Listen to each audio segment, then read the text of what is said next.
Hello বন্ধুরা, আমি অর্ণব শাহ। আপনারা দেখতেছেন সাভারের ব্লগার ইউটিউব চ্যানেল। আজকে আমি আমাদের সাভারের সবচেয়ে বিখ্যাত একটা জায়গা ঘুরিয়ে দেখাবো। সেটার নাম হচ্ছে গিয়ে সাভার পঞ্চবটি আশ্রম। সেইখানে আপনারা সাভারের মানুষ তো যে কোনো ভাবে আসতে পারবেন, এটা তো জানা আছে।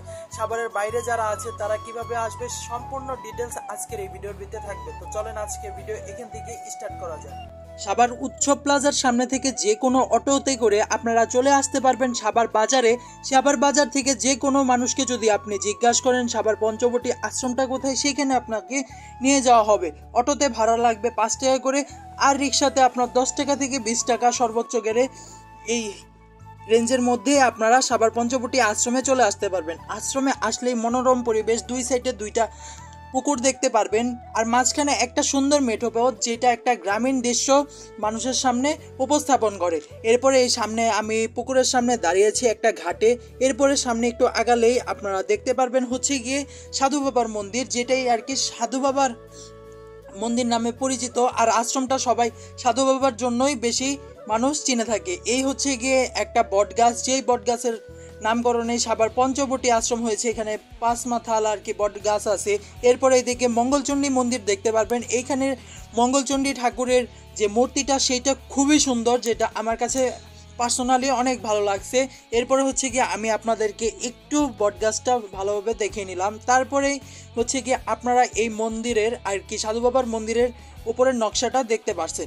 এরপরে একটু কিছুক্ষণ হাঁটলেই দেখতে পারবেন যে আপনারা দশভুজা মন্দির, মানে মা দুর্গার মন্দির। মা দুর্গার মূর্তি এখানে রয়েছে। মা দুর্গার পূজা হচ্ছে গিয়ে বাসন্তী পূজা আর যে অক্টোবর মাসে যে দুর্গাপূজাটা হয়, এই দুইটা পূজা এখানে হয়ে থাকে। আর এইখানে হচ্ছে গিয়ে শিব মন্দির প্লাস কালী মন্দির দুইটা একসাথে আছে। এক পাশে শিবের মূর্তি, আরেক পাশে কালীর মূর্তি আর কি, দুইটা মন্দিরের মধ্যে আপনারা দেখতে পারবেন। এরপর একটু সামনে আগালে দেখতে পারবেন হচ্ছে গিয়ে শনি মন্দির, যে এইখানে প্রতি শনিবারে হচ্ছে গিয়ে গ্রহদেবের পূজা করা হয়। এইখানের ভেতরের ঠাকুরটাও খুবই সুন্দর। শনিদেবের যে শনি ঠাকুরের যে মূর্তিটা সেটাও সুন্দর। আর একটু সাইডে গেলে আপনারা দেখতে পারবেন হচ্ছে গিয়ে ব্রহ্মাদেবের মূর্তি, মানে ব্রহ্মাদেবের মন্দির এইটা। এরপরে হচ্ছে গিয়ে সুন্দর একটা মাঠ এইখানে দেখতে পারবেন।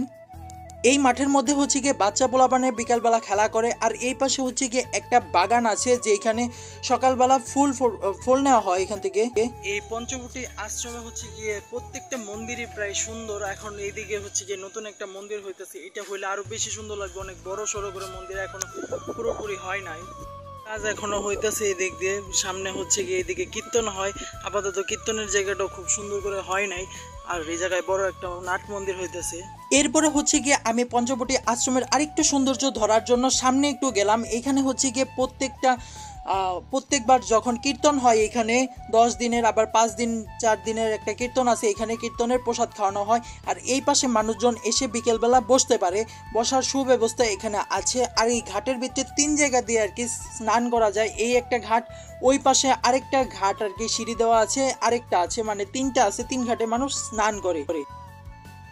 এই ছিল হচ্ছে গিয়ে সাভার পঞ্চবটি আশ্রমের ফুল ব্লগটি ভালো লাগলে অবশ্যই সবাই লাইক কমেন্ট শেয়ার করবেন। এরকম সুন্দর সুন্দর ব্লগ পেতে হলে আমাদের সাভারের ব্লগার ইউটিউব চ্যানেলটি এক্ষুনি সাবস্ক্রাইব করে রাখুন। দেখা হচ্ছে পরবর্তী কোনো ইন্টারেস্টিং ব্লগের মধ্যে।